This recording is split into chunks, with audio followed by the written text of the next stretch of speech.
we're introducing a new way to interact with your notebook. Plus compact, plus fin, équipé uniquement d'USB-C, les nouveaux MacBook Pro ont plein de nouveautés à faire valoir, mais la principale, c'est sans conteste la Touch Bar.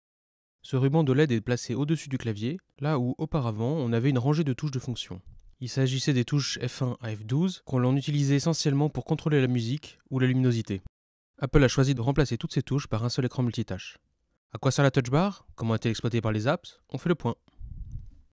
Commençons par le plus simple. Si vous le souhaitez, la Touch Bar peut afficher en permanence les anciennes touches de fonction. Dans les préférences système, ouvrez la section dédiée au clavier et choisissez l'option bande de contrôle développée. Vous retrouverez alors toutes les fonctions habituelles comme le réglage de la luminosité pour l'écran et le clavier, le contrôle du volume sonore, de la lecture ou encore de l'accès à Mission Control. Toutes ces fonctions, vous les retrouvez en permanence au-dessus de votre clavier.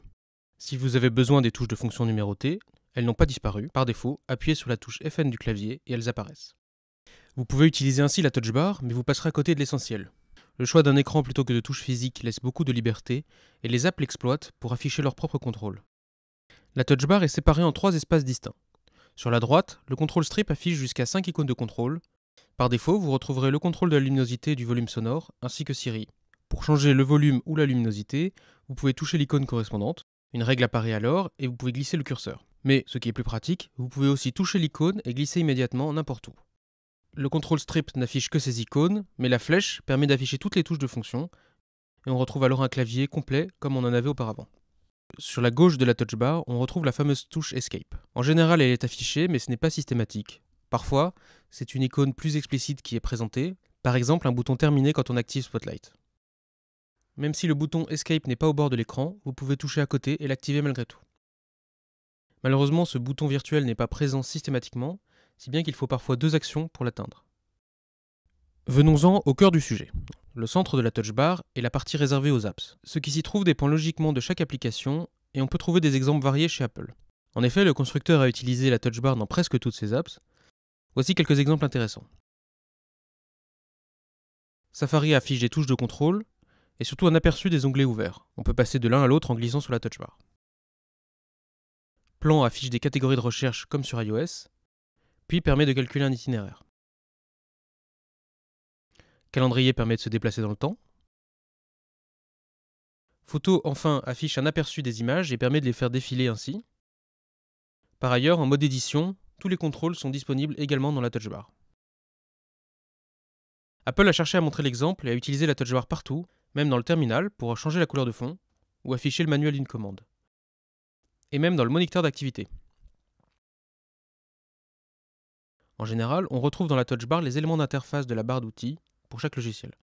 C'est le cas notamment de Mail ou de Finder. Souvent d'ailleurs, ces actions sont associées à un raccourci clavier. Dans Safari par exemple, vous pouvez créer un nouvel onglet avec la Touch Bar ou avec le clavier puisque le raccourci Commande T fonctionne toujours. Si vous connaissez les raccourcis clavier de macOS, cette Touch Bar vous fera perdre du temps, mais elle sera pratique pour les utilisateurs débutants. Et puis, cela vaut la peine de fouiner pour trouver des raccourcis méconnus. Par exemple, sélectionnez un fichier dans le Finder, puis l'icône de partage, touchez AirDrop et la cible. Difficile de faire plus rapide. Parfois, c'est aussi plus simple de le faire avec la Touch Bar. Un bon exemple est la calculette de macOS. Tous les opérateurs sont sous les doigts, juste au-dessus des chiffres, ce qui évite de déplacer sa main jusqu'au trackpad. Dans presque toutes les apps où on peut saisir du texte, la Touch Bar affiche 3 suggestions, comme sur iOS. Disons-le, elles ne sont pas aussi pratiques, notamment parce qu'elles arrivent trop tard, après avoir saisi du texte, et pas pendant la saisie. En revanche, ces suggestions sont plus utiles pour les emojis. Tapez arbre ou chat par exemple, et vous aurez les images correspondantes sous le doigt. Les emojis justement ont droit à une icône dédiée sur la Touch Bar quand vous saisissez du texte. Ils sont alors affichés dans une longue, très longue liste, mais les plus utilisés sont faciles d'accès au tout début, et vous pourrez afficher les catégories avec ce bouton. Les utilisations les plus intéressantes sont à chercher du côté des apps créatives. On a déjà parlé de photos, le mode édition est pratique en effet, mais évoquons maintenant 2 autres cas. D'abord, Pages, l'éditeur de texte d'Apple. Quand vous saisissez du texte, vous aurez les 3 mots suggérés, mais ce n'est pas tout. Sur le côté gauche, vous pouvez choisir le style du paragraphe. Et surtout, quand vous sélectionnez du texte, vous aurez de nombreuses options de mise en page. Si vous connaissez les raccourcis clavier, certaines ne sont pas utiles. Par exemple, pour mettre en italique, commande I est plus rapide que de toucher la bonne icône. Néanmoins, la sélection de couleurs peut être assez pratique. Vous voyez directement le résultat à l'écran, et c'est rapide de choisir ainsi une couleur et même la transparence. C'est encore plus intéressant dans Final Cut Pro, le logiciel de montage vidéo développé par Apple. Dans ce logiciel, vous aurez de nombreux outils dédiés, par exemple pour changer le volume à la volée, pour couper un clip, ou encore pour se déplacer dans la timeline. C'est une toute nouvelle interaction qui est proposée par Apple et on devrait pouvoir gagner du temps grâce à elle. Tous les logiciels peuvent exploiter la touch bar et Apple a présenté d'autres cas intéressants pendant le keynote. En particulier Photoshop qui permettait de changer la couleur tout en utilisant un outil, ou encore un logiciel de mixage de musique qui pouvait être utilisé directement sur la touch bar. La touch bar a également deux autres fonctions transversales, le contrôle des boîtes de dialogue et de la lecture. Pour les boîtes de dialogue, c'est très simple. Quand macOS en affiche une à l'écran, toutes les options sont aussi affichées dans la touch bar et on peut sélectionner directement l'une d'entre elles. Pour la lecture, quand une application lit un contenu, par exemple iTunes quand on écoute de la musique, une cinquième icône s'ajoute au contrôle strip. Touchez cette icône et la touch bar entre dans un mode de contrôle avec l'icône de l'app sur la gauche, une barre de progression au milieu et des boutons de contrôle sur la droite. Tant que vous ne le quittez pas manuellement en touchant la croix tout à gauche, ce mode bloque la touch bar. Changer d'application ne change pas son affichage. Le contrôle de la lecture n'est pas limité à un seul logiciel. Ici, par exemple, on a iTunes et Safari en même temps, et on passe de l'un à l'autre en touchant l'icône. Finissons cette prise en main de la touch bar avec sa personnalisation. Apple propose de nombreuses options qui permettent de la modifier selon ses besoins. C'est le cas pour les touches de fonction et le contrôle strip. Dans les préférences système, ouvrez le panneau clavier et cliquez sur personnaliser la bande de contrôle pour entrer dans ce mode édition. Tout se fait alors à la souris. Cliquez sur une icône à l'écran, baissez le curseur et vous pourrez la déposer dans la touch bar en bas. Chaque icône peut prendre la place d'une autre icône existante ou s'ajouter, sachant que le nombre d'icônes total est limité par macOS. Vous pouvez aussi ouvrir le contrôle strip et modifier toutes les touches correspondantes. Cette personnalisation fonctionne aussi dans certaines apps. Par exemple, dans le Finder, cliquez sur le menu Présentation et sur Personnaliser la touch bar. Vous retrouverez alors le même mode d'édition, mais avec les icônes dédiées au Finder.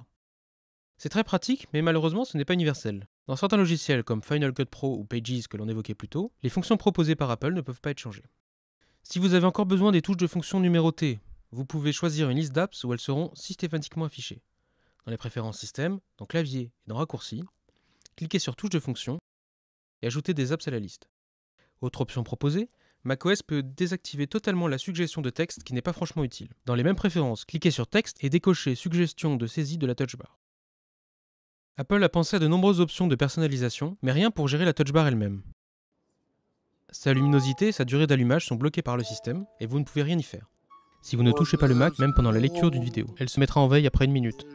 Et la touch bar s'éteindra complètement 15 secondes plus tard. On aimerait un réglage pour la laisser allumer en permanence, au moins quand le Mac est relié à un chargeur, mais ce n'est pas possible.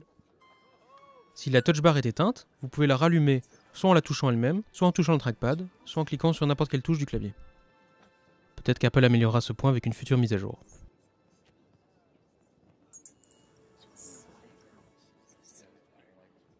Cause no matter how far away you roam, when you pine for the sunshine of a friendly gaze, for the holidays you can